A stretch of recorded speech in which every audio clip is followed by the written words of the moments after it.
সমুদ্রের হুহু করা হাওয়া আর পুরীর বিচের বালিয়াড়ির ওপর দিয়ে হাঁটতে হাঁটতে কখন যে একটা দিন কেটে গেল টেরই পেলাম না।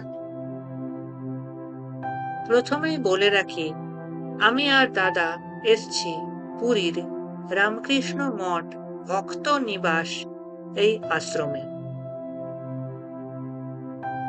এবার আপনাদেরকে প্রথমেই একটা কথা বলে দিই, কেউ যদি পুরীতে ঘুরতে বেড়াবার জন্য যান, সেই রকম মানসিকতা নিয়ে যান যে আমরা বাইরে ঘুরবো, বাইরে খাবো, তাদের কি এই আশ্রমের নিয়ম নিষ্ঠার মধ্যে থাকতে ভালো লাগবে?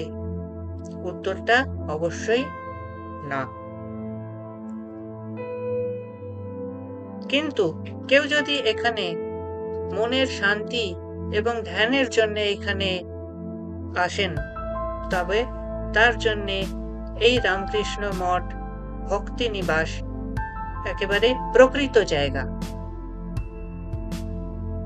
সন্ধ্যারতির সময় আমি আর দাদা মন্দিরে এসে উপস্থিত। তখনও অন্য সব ভক্তরা এসে উপস্থিত হয়নি, যদিও আশ্রমের সেরকম কোনো নিয়ম নেই যে সবাইকে আরতিতে উপস্থিত থাকতে হবে, এরকম কোনো বাধ্যবাধকতা নেই। আমরা দেখলাম আশ্রমেরই একজন লোক এসে ঠাকুরের মূর্তির সামনে ধুনো জ্বেলে সেই ধুনোর ধোঁয়া সারা ঘরে ছড়িয়ে দিতে থাকলো। ঠাকুর, স্বামীজি এবং শ্রীমার ঘর এবং ভক্তরা যেখানে বসে আছে তার মাঝখানে যে কাঁচের দেওয়াল ছিল সেই দরজাটা খুলে দেওয়া হয়েছে। এটা সাধারণত আমরা অন্য কোনো মঠে দেখি না। দেখি কি? নিস্তব্ধ ঘরে তখন আমি আর দাদা একা বসে আছি। আহা, সে এক অন্যরকম অভিজ্ঞতা, সেটা বলে বোঝানো যায় না।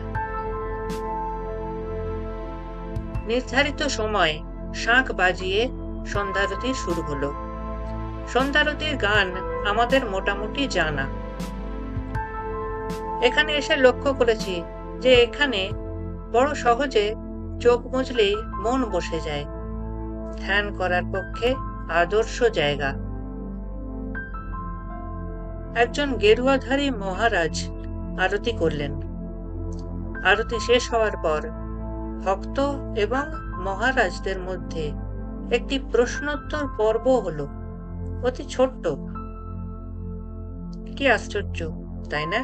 সবই কেমন অন্যরকম লাগছে না? এরকম তো কখনো আমরা রামকৃষ্ণ মঠে দেখিনি। এই ছিল একরকম নিভৃত বাসে থেকে আমাদের রামকৃষ্ণ মঠে সন্ধ্যারতির প্রথম অভিজ্ঞতা। পরের পর্বে আমি আপনাদের জন্য অপেক্ষা করে থাকব। আজ তবে আসি।